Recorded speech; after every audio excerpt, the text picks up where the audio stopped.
Okay, welcome back. We're going to start our panel discussion. I'm going to try to stay out of it to the extent possible. I'll just direct traffic as need be if required. But let me first introduce the panelists. From New York City, he's traveled all the way, is Dr. Charles Strozier, otherwise known as Chuck. He's professor of history at John Jay College, City University of New York. He's also a practicing psychoanalyst and author of a very important Lincoln book, an early investigation into Lincoln's intimate life, Lincoln's Quest for Union.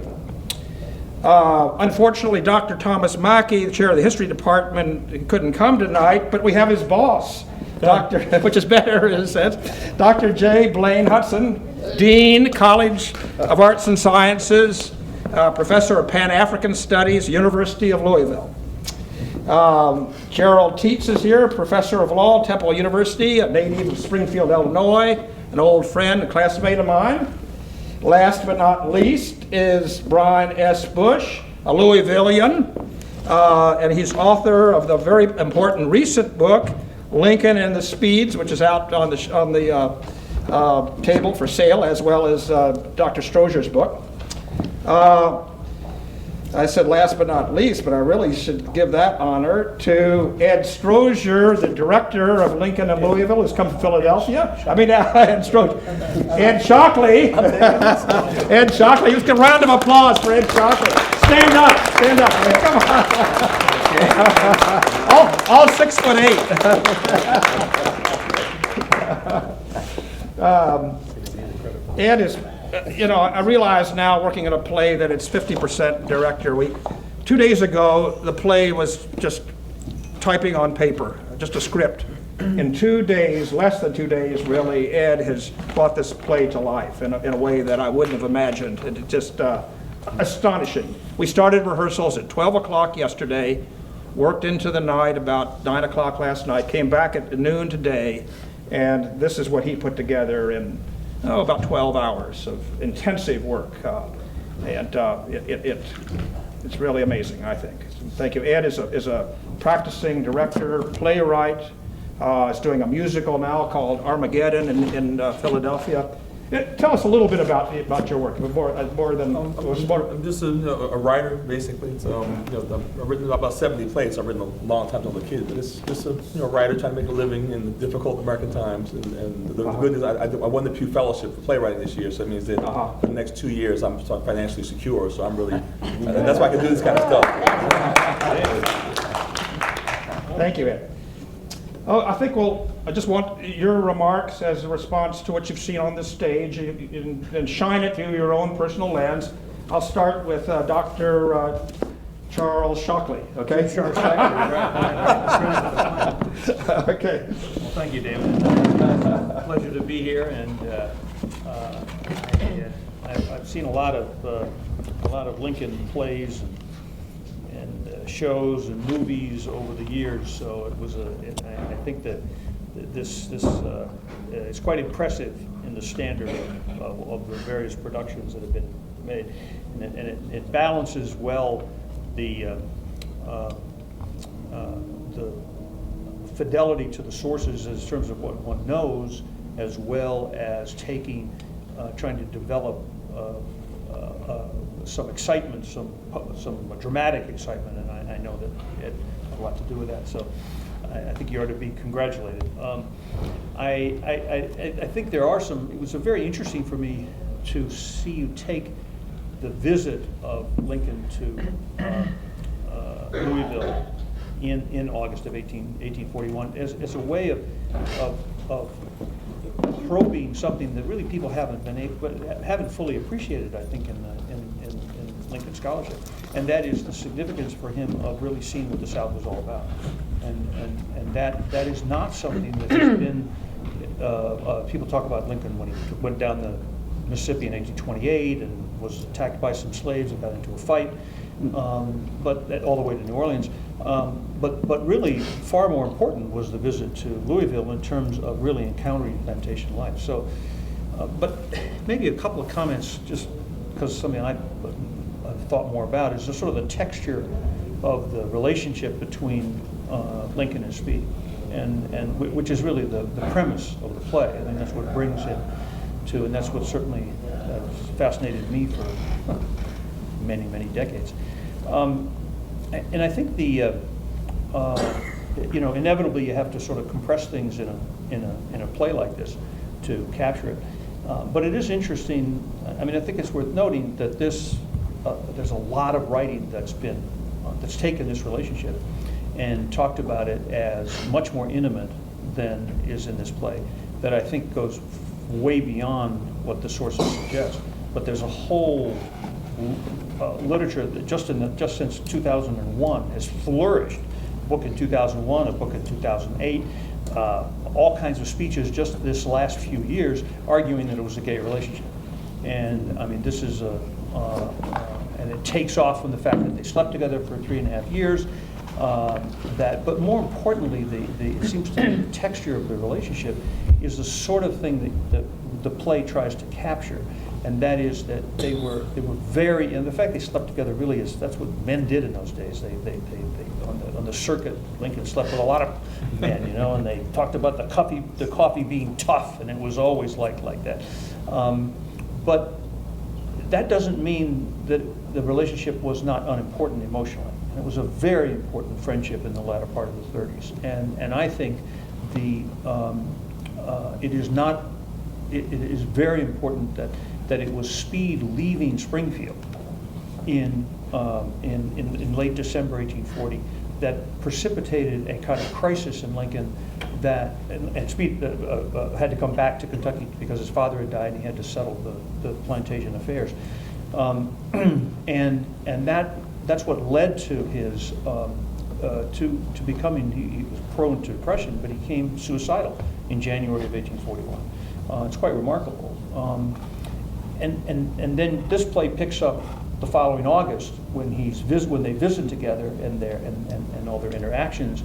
But then when Speed went back to Springfield, but then returned to Louisville, and the early part of 1842, from January 3rd to February 25th, there's a series of letters, about 6 or 7 letters, which are, we don't have Speed's letters to Lincoln, but they're Lincoln's letters to Speed.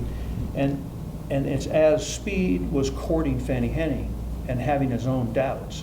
And Lincoln writes these very intimate, very almost passionate letters about how he vicariously experiences Speed's struggles with courtship in that period. And the crucial letter comes on February 25th when Speed finally married Fanny and clearly consummated the relationship. And the sky didn't fall in. So there was they shared these mutual anxiety. It's really an extraordinary letter. I mean, there is no letter like it in anything that Lincoln wrote to anybody else before, after, or in any other kind of writing betrays this sort of emotion and confusion, deep confusion. And it was after that. It was when Speed was able to reach out, marry, and then consummate his relationship with his marriage with Fanny, that Lincoln vicariously could work through his own issues. And it was from that moment that he then began to court Mary again. So the texture, and then married her the following November, so that the texture of their relationship is all bound up in the broken courtship with Mary, then the reunion with Mary, and this very important male friendship that was far and away the most significant male friendship in Lincoln's life. Dr. Hudson, would you like to comment now? Well, yeah, from perhaps a slightly different perspective, I guess my focus has been largely on antebellum history, of course, slavery and resistance to slavery, and straight into the Lincoln domain a good bit. Obviously, in the past couple of years, there's been a lot of business for people to talk about Abraham Lincoln in the past year or two, and largely from just the perspective of African Americans. So maybe I'd just like to spend a couple of minutes talking about the slavery side of this. And I'm familiar with Lincoln's visit to Farmington. I've done a fair amount of consulting there over the years in terms of their interpretation. Mm-hmm. And Yeah, I enjoyed the play. I think the use of some of the original sources, blending those into the dialogue, I thought was very, very well done. But the play, in some respects, confronts us with a very fundamental problem. Certainly, 100 and almost 70 years after the events occurred, and that is dramatizing with a reasonable degree of authenticity what daily life was like on a slave plantation for an audience that has no real immediate point of reference. And trying to do so without sinking into stereotypes entirely, without necessarily creating heroes and villains, because that's not necessarily the way they saw themselves at the time, obviously. And that, I think, is the real challenge, to make that scene real, and make Lincoln's confrontation with the reality of slavery on a daily basis, not so much the abstract principle of it. So I think, I'm not sure anybody's done that perfectly, but I do think this play in its current stage of evolution, does a pretty good job of that. It's interesting because when I ran across some of the fugitive slave notices related to Farmington, there were a number of people involved with that site who basically dealt in what we call the Moonlighted Magnolias version of Kentucky slavery. And of course, there were people that certainly after the Civil War was over, wanted to believe that the Speeds, as a very prominent Louisville family, had never been tainted by slaveholding. And yet they were one of the largest slaveholding families in this part of Kentucky. And anytime you grew hemp, I mean, that was the big, the big slave crop in Kentucky anyway. And of course, that's what they were doing. And this whole notion of somehow you can have a genteel form of slavery, obviously doesn't make much sense. But I think the play does a good job of touching on the more brutal side, the references to the domestic slave trade, separation of families. I mean, that was something that was very commonplace in this part of Kentucky. And certainly, just based on the research we did about a decade or so ago, the Speeds had the same problems with their slave population that just about everybody else did. And whether people want to, I guess, make of the documents what the documents really were is often a challenge. But the evidence is simply there. And so you're portraying, in one sense, Louisville's past, not only Abraham Lincoln's past, where he intersects with it, in a way that would probably seem decidedly unfamiliar to most Louisvillians, and yet that's the way the past was. And so I think it's a play that's evolving in a very, very good direction, and I enjoyed it. Yeah. The myth in Kentucky that's been perpetuated to a certain extent, and that's that in Kentucky and the border states, the slaveholders were a little more gentle and lenient with their slaves. Now, probably a myth, but Jerry, why don't you speak to that? Jerry's a northerner, he's from Springfield, where someone else lived, we know. What could you say? I visited Farmington today, and I've never been here before, and in that, they call it that new room where they have the show now. After the show, we walked around, and one of the areas that discusses slavery and what happened in Farmington was a commentary about a letter, early 20th century, 1905 or something, 1905, by a minister. I think he was, I can't remember, maybe a Unitarian minister, saying exactly the myth that you talked about, that, well, we should be so proud of the Speeds because they were different, they treated their slaves very different and so forth. And when their slaves, and it said expressly, when the slaves ran away, Mr. Speed did not go after them. Well, they had posted right there a copy of an award of $400 for this slave who had just run away, and it's exactly a graphic illustration of the point you're making. It was very dramatic. It was very dramatic to see that. I was going to make another point, if I may, Dave. Please, I have a couple more minutes, and sort of follow up on what Chuck said. I appreciated your comments, and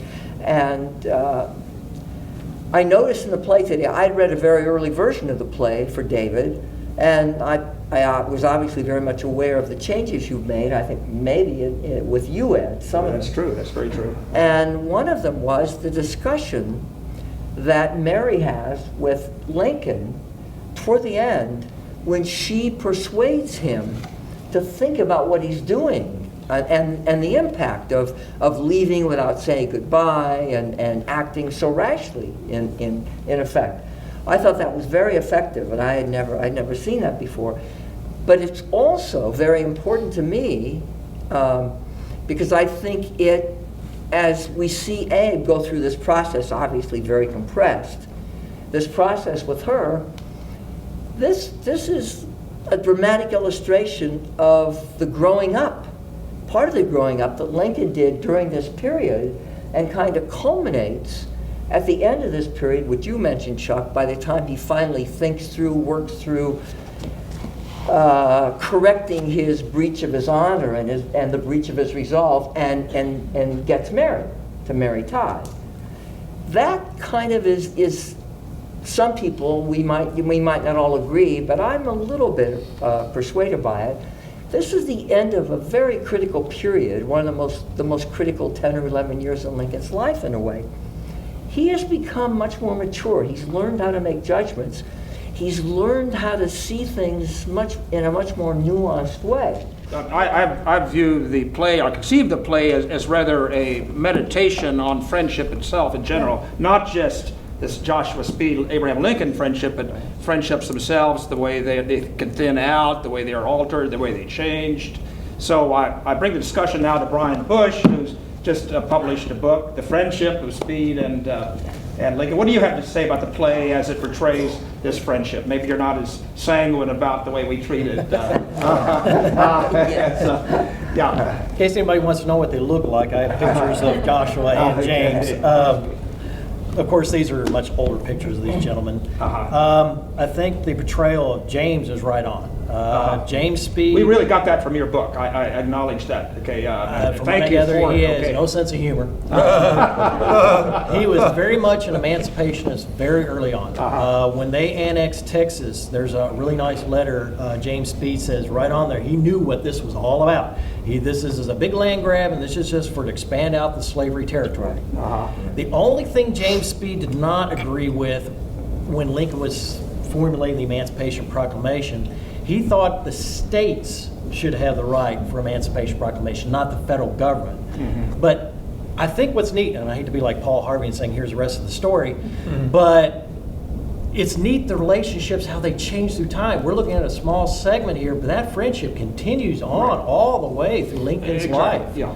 Let me just interject there, and I'll let you go back to the play. Does not imply that their friendship ended. It certainly went on to the very end of Lincoln's life. They were together 2 weeks before the assassination, but it's our thesis that it thinned out, that the emotional content of the relationship dissipated in the months after their return together to Springfield. That I get from Chuck Strozier. They were friends, but it did not have the emotional power that it did a few months before, in that period. Okay.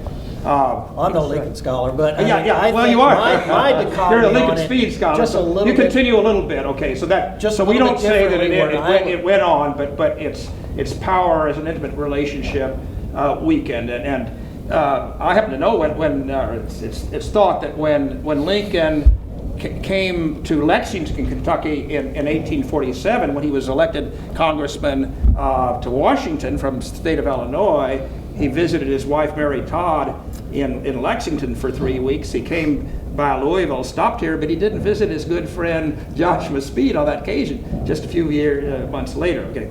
The other thing, and I think you point out these things in your book, is that this is actually in David Herbert Donald's book. During the presidency, David Herbert Donald, who just passed away, a very eminent Lincoln scholar, reports that Joshua Speed proposed that another man, Joseph Holt, a Kentuckian, run against Abraham Lincoln in that second election. Now, I would personally consider that a betrayal of my friendship, but they were still cordial. They helped each other in other matters, in supporting the Union's strength in Kentucky and so forth. So I see the relationship as thinning out, becoming more limited, but continuing in an important way for both of them. So, want to say a little more about that? You can agree or disagree. I think they were just they were taking separate careers in their lives, and that may be a thinning of the relationship too. Right. I see it as sure. they're starting to have, well, at least for Abraham, he's starting to have a family. Joshua, I mean, it's kind of funny because Joshua Speed actually writes to Abraham Lincoln. He says, "I'm thinking about getting in the plantation business and farming. You know anything about that, Abraham?" And he's like, "No, I don't know anything. You're on your own." Yeah. He's starting to go on to his political career. Joshua now goes into with Fannie Henning. Well, that's a part of friendship. The way friendships divide and thin out and change, unfortunately, it can be tragic. They also got married, started their respective families, although Joshua Speed didn't have any children. Is that correct? He didn't have any children? Yeah, he didn't have any children. That's right. So that's life, you know, and so... they were very, Joshua Speed was a businessman, a very successful businessman here in Louisville, had a real estate empire after he left the plantation. Lincoln wasn't really a businessman at all, you know, they had different, but they remained friends, there's no question about it, and the play doesn't want to indicate otherwise. All this is great. This has nothing to do with the success of a play. This doesn't help me in the least. We know that, we've heard that. We want to hear more. Audiences can care less about all this stuff. Audiences, because one of the mistakes that people make with historical plays are to think that audiences care about history. If that was the case, on Saturday night we go to a university and hear a history lecture. We don't care about this stuff. History plays are supposed to make us excited to go read these books. I'm supposed to see a play about Lincoln and go, I know the play's not true, so I want to see the real story now. And then we go to find the historian, because the historians won't lie and treat whatever. So the question I'm interested in more, each of you represents thousands of people who would buy a ticket to see the play. And so things that confuse you, things about character that didn't work, things about plot that didn't fit together, the amount of humor, things that, on the theatrical experience, how this particular play affected you, held your attention, or lost your attention, is honestly the only thing I'm concerned about. That's the only thing that will help dramaturgically move the play forward. And then that'll tell us which things from which of the books and which questions we ask historians. Like I know, for example, the black characters aren't yet written as humans, and there's some major holes there. So I'm curious to see how you felt, the things that worked for you, so we can know what things to keep and what things to cut. So one thing I would suggest right off the top of my head has to do with how the black characters speak and the content of their speech in the presence of whites. And I guess my sense is that in a plantation environment like that, you would probably not see people express their own opinions quite as much. They would dissemble. One mechanism that could obviously be used is to let them speak to each other, and then you could bring out those ideas much more fully. But the sense of wearing the mask is probably a good one to keep in mind. And there's no reason to believe that relations were more open between the Speeds and the enslaved African Americans on their plantation than you would expect to find elsewhere. Well, could I add something along those lines? I don't think you would have Lincoln shaking the hands of a slave in 1841. I think Lincoln was, if you look at the growth of his attitudes, his racial attitudes, I think he always, as you mentioned, the 1837 petition with Dan Stone, he always, from a very early age, demonstrated even from childhood, where his father opposed slavery, he hated slavery as an institution, and he was totally consistent about that all of his life. But he really until the war, he basically had white supremacist ideas, and he was a racist. I mean, he was less hateful than most white men of his age, but he had ideas about racial, that whites were superior human beings, and I think what the remarkable part of the story of Lincoln is that he transcended those racist attitudes. So, but this is a period where the struggle that I think this play allows you to capture is his revulsion at the institution, at the same time his inability to truly comprehend blacks as fully human. I mean, and I think that's what I was looking in the program, I don't know why I can't find it, I'm sure I read it in here. Where you have, when he returned, he wrote a letter to Mary Speed in the fall after he got back to Springfield. And that's where he described that scene which you have in the play about We twisted that around a little bit. And that's a very important quote, because I think it shows that where he describes seeing on the boat, seeing the slaves, and they're all tied up to the thing, like so many fish on a trot line. And I think that objectifies it. It does not comprehend the suffering and just before that passage in the same letter, he says they're all there, and the reason they're on the boat is that they're being sold downriver. They're going to harsher slavery further south, and he remarks that the condition still, yet they're happy. He can't believe that they're happy when he's feeling so depressed. But then he had this image of like so many fish in a trout line. It's a dehumanizing, it's an objectifying image, and I think that's what he really didn't transcend that till later. He did, but much later, not in 1841. Yeah, no. So I think having him shake the hand is like it's collapsing too much. Yeah, you got to get to Frederick Douglass almost. That's 1864. That's his life. Right. You know, Frederickson said something a couple of decades ago that I think captures Lincoln's attitude, that he saw African Americans as men but not as brothers. Now, a lot of whites didn't see African Americans as men. And Lincoln certainly didn't see them as men in quite the same way he saw whites, certainly not at this stage in his life. But, you know, he would, and you'd see this in the Lincoln-Douglas debates and other places, at least believe that African Americans should be endowed with certain constitutional rights and protection of the Constitution. But the white supremacist idea stays there for a very, very long time. And he's a long way away from that. I like this idea of having a different kind of dialogue in the presence of whites, but then you could have scenes in the slave quarters where they're speaking truth to each other about what they're really feeling, but not speaking when he confronts in fact, Mrs. Speed, there's some things he says to Mrs. Speed. As well as Clouser, that said you couldn't get away. But there's this thing called code switching, one of the tools we use. And so code switching would be where you speak, like you use, I might say, where's your laboratory to my grandmother, and where's your John to my buddy. You know, we have different languages with different places. Job to them, and it's always laboratory at a job interview. So the slave ship would do code switching, as well as the other characters. When the Mrs. Speed is around, the brothers and sisters can't talk in front of their mom the way they talk for somebody else as well. So as we add these other drafts of the play, those elements will make it much more rich. We can find these sort of things. Chris, the same question for Speed, though. What was Speed's attitude towards blacks in the same period? Let me just get to that, because the principal source for the play is the 1855 letter from Abraham Lincoln to Joshua Speed, which is really the last significant letter, okay? And in that letter, Abraham Lincoln takes Joshua to task very clearly for his slaveholding and his attitude politically toward slavery. That's very clear, and that's one of the bases for our ideas in the play, the 1855 letter. You all know that, I'm sure. And he makes Joshua remember the little quote that he had made in the letter about the Negroes strung together precisely like so many fish upon a trot line. He says to Speed, that made a big impression on me, and I really didn't like what I saw. At least he's saying that in 1855. He may not have felt that in 1841, but this is something I know that scholars quarrel about. Chuck, you want to speak briefly to that, and then I want to open it up to the audience. Okay. Well, two letters, and they're varying think he views. writes that letter in 1855 because he wants it to get out to the other slave owners in Kentucky.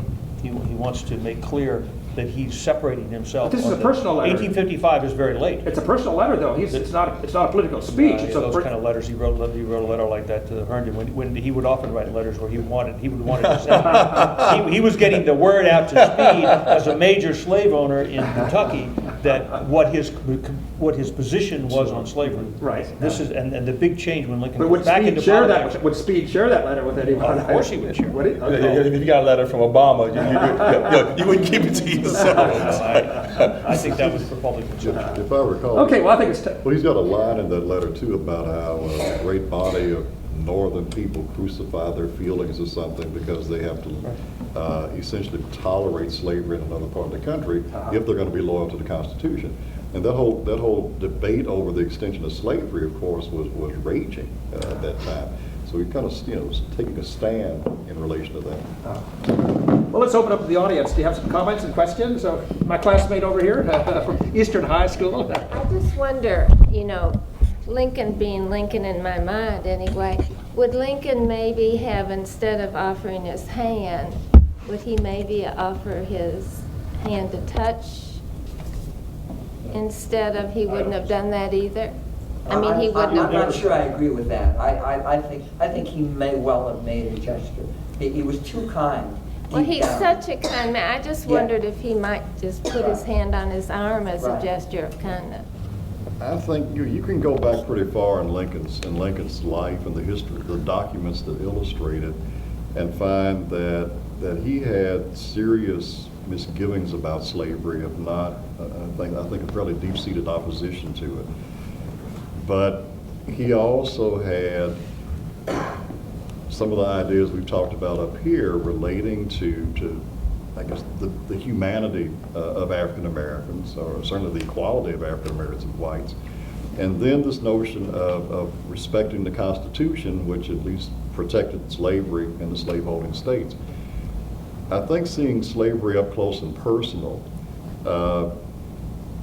if anything, might have strengthened, I think, his personal abhorrence of slavery. Whether it takes it all the way to the limit that it would reach later in his life, I couldn't say. But I don't think it necessarily does a lot for his views regarding race. And Lincoln, I think, was caught on the horns of that dilemma like many Americans were at that time. Now, of course, Lincoln reconciles it, at least in the abstract, by supporting colonization. And the notion you get rid of slavery, but then you get rid of the folks who have been enslaved too. So I don't get the sense that the visit had any real impact on his racial thinking, but it may have strengthened his sense that there was something fundamentally wrong about slavery. You really do have to separate, as you've effectively done, his view about slavery on the one hand, and his very personal view about blacks on the other. I think, and it seems contradictory. Yeah. It really seems contradictory. There's some scholars who think, and I don't know any reason to argue against it, who think that he maintained that distinction and the racial attitudes, at least to some extent, probably to the very end of his life. Now, he had important experiences. Somebody mentioned Frederick Douglass. That was a very important experience for him because he got to know a black person for the first time ever in a pretty intimate way. What do you think about it? I mean, from a practical point, just considering ourselves, it's easy to be opposed to the institution of slavery, whether they be white or black or whatever, and yet still hold some kind of prejudice, as we all do. Let's be honest with ourselves. We all have some kind. So slavery is one thing, and just our personal feelings about other people is rather a different matter. And I think that when we consider Lincoln, we have to consider that. Okay. Yeah. It's interesting, but Lincoln didn't really see as a very young child. I mean, left with himself, so he really didn't see slavery. But it was around him, but it wasn't.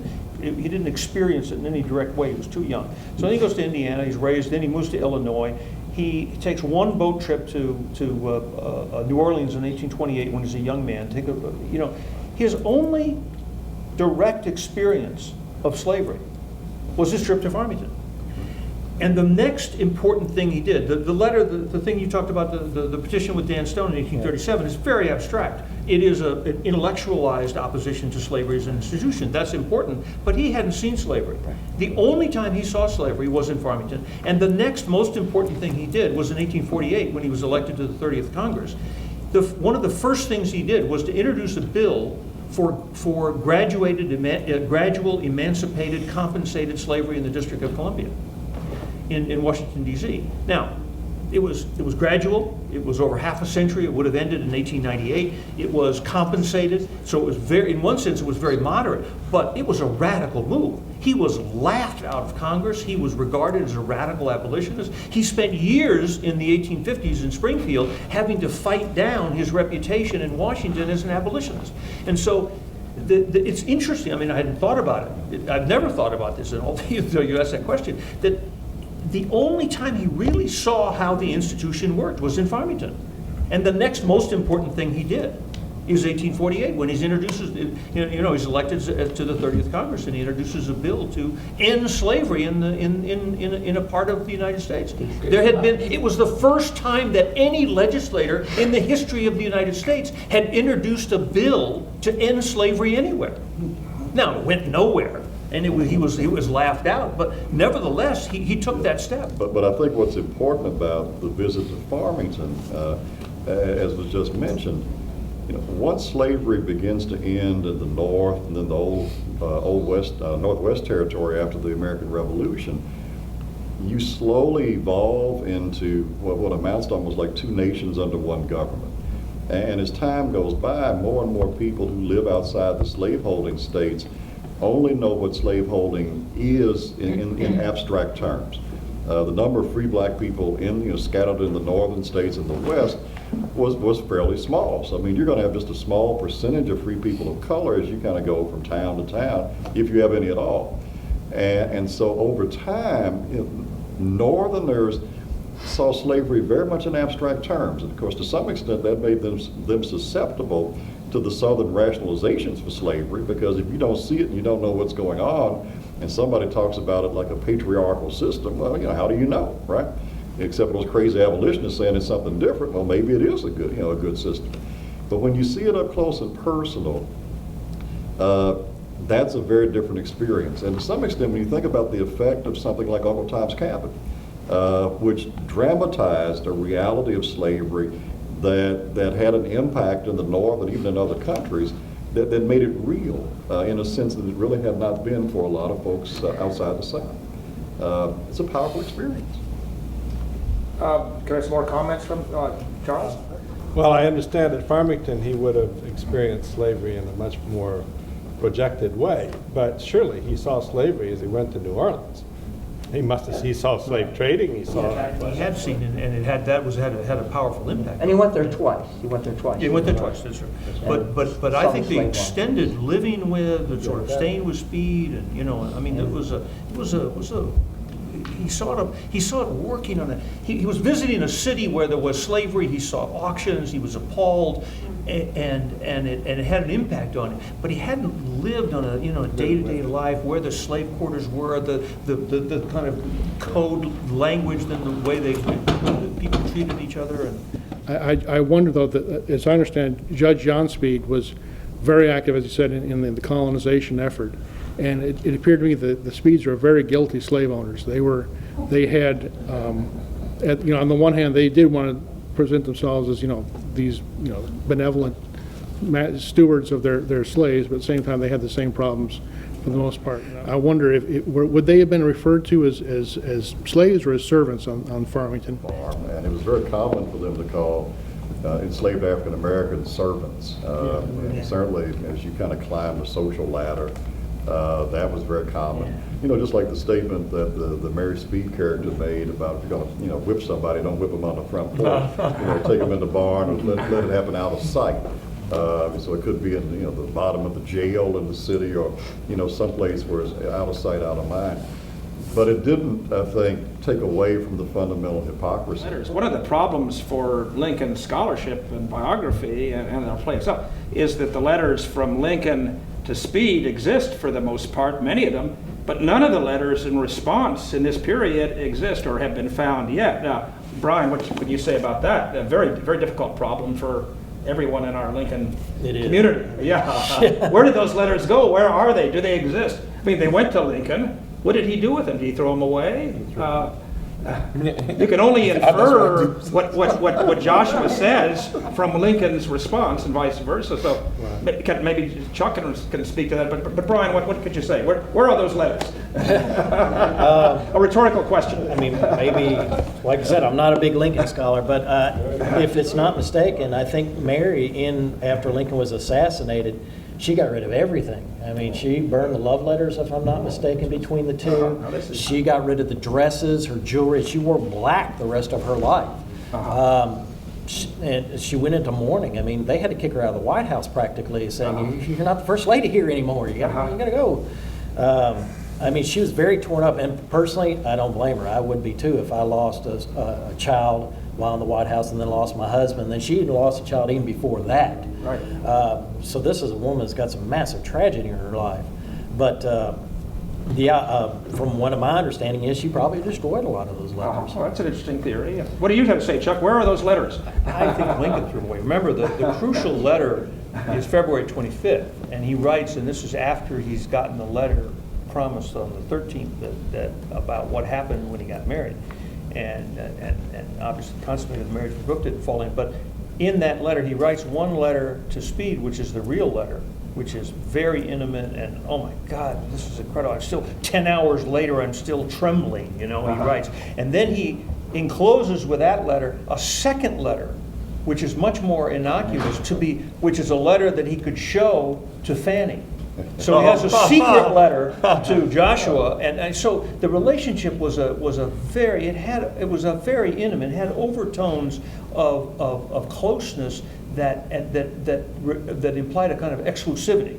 So I think I suspect that he imagined that Speed burned the letters that he sent him, which he didn't do, because I don't think he needed Mary to get rid of his letters. Maybe he did. So you're saying that Lincoln himself destroyed I bet them. Lincoln That's himself. what you're saying. Right. He destroyed the Right. letters. And I think he probably just assumed that Speed did as well. Could Mary Todd have destroyed some of those letters? Well, we don't know. That's Brian's That's thought. Brian's He theory. has a different theory. So this is what you encounter in Lincoln. They're gone. All we know is they're gone. I mean, I think she was perfectly okay that Lincoln realized that Mary Todd was a tremendously valuable asset to him in terms of his political life, and knew that she would really be a great support for him to go into politics and perhaps even to the presidency, as far as the presidency was. She was the skin of a very distinguished Kentucky clan. Right. She did know Henry Clay, and as a kid, and she was raised with political ambitions, and she, I think, one part of her attraction to Lincoln was saw his enormous political potential, and encouraged it and pushed it along, and that was part of his attraction to her. That he was a political animal, and she was tremendously ambitious, and that they were totally in agreement in all respects in terms of their relationship. And if I could just she interject, was the very dichotomy important. that was going on at that time. Can I just say one thing? At the play, I think you could have more about the friendship. It could be a more complicated play about the friendship, and which balances that. Right now, I think the slavery sub dominates it, and I love this idea of somehow finding a way of working in some of the real letters, so that this incredibly complicated, nuanced, and not contradictory, but just enormously complex relationship with Speed, which was like no other relationship he had in his life, and this is an opportunity to bring more of it out.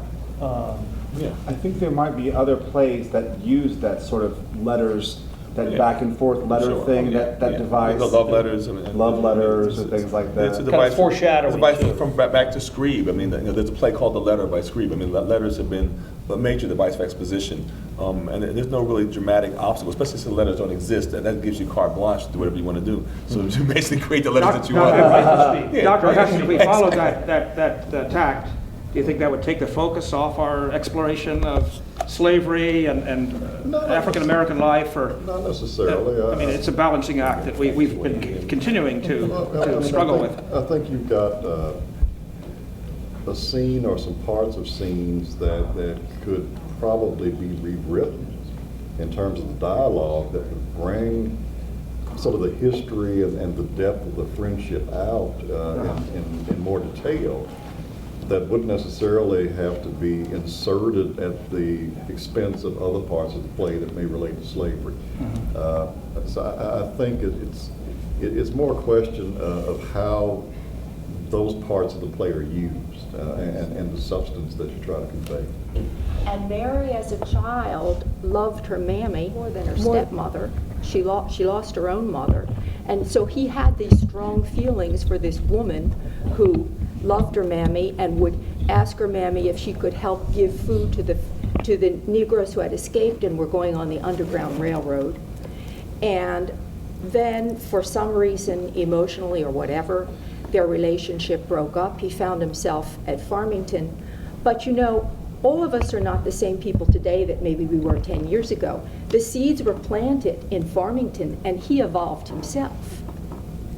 Mr. Lincoln evolved himself and grew, and his thoughts about slavery changed. You have a problem. I mean, the only evidence that you're going on is the letter that Lincoln wrote to Mary in terms of their relationship, and it's a very formal, proper letter. So for the kind of touching that went on, which would have the problem, it'd be unlikely for a woman to be that physical with a man. But also the letter that Lincoln, a month later, wrote to Mary has this tone. It's not formal. It's friendly, but it's not intimate. Yeah. It's not intimate. In real life, Mary Speed was a woman of 40 or 41. She was born in 1800, and she was unmarried at 40. And I don't know how old Amy, the woman who plays her in the play, is, but she's not in her 20s. I can tell you that. She's a grown woman, has children. We can actually then do more subtle choices instead of common choices. Okay, well, we'll call it an evening. Thank you for staying on. I think it's been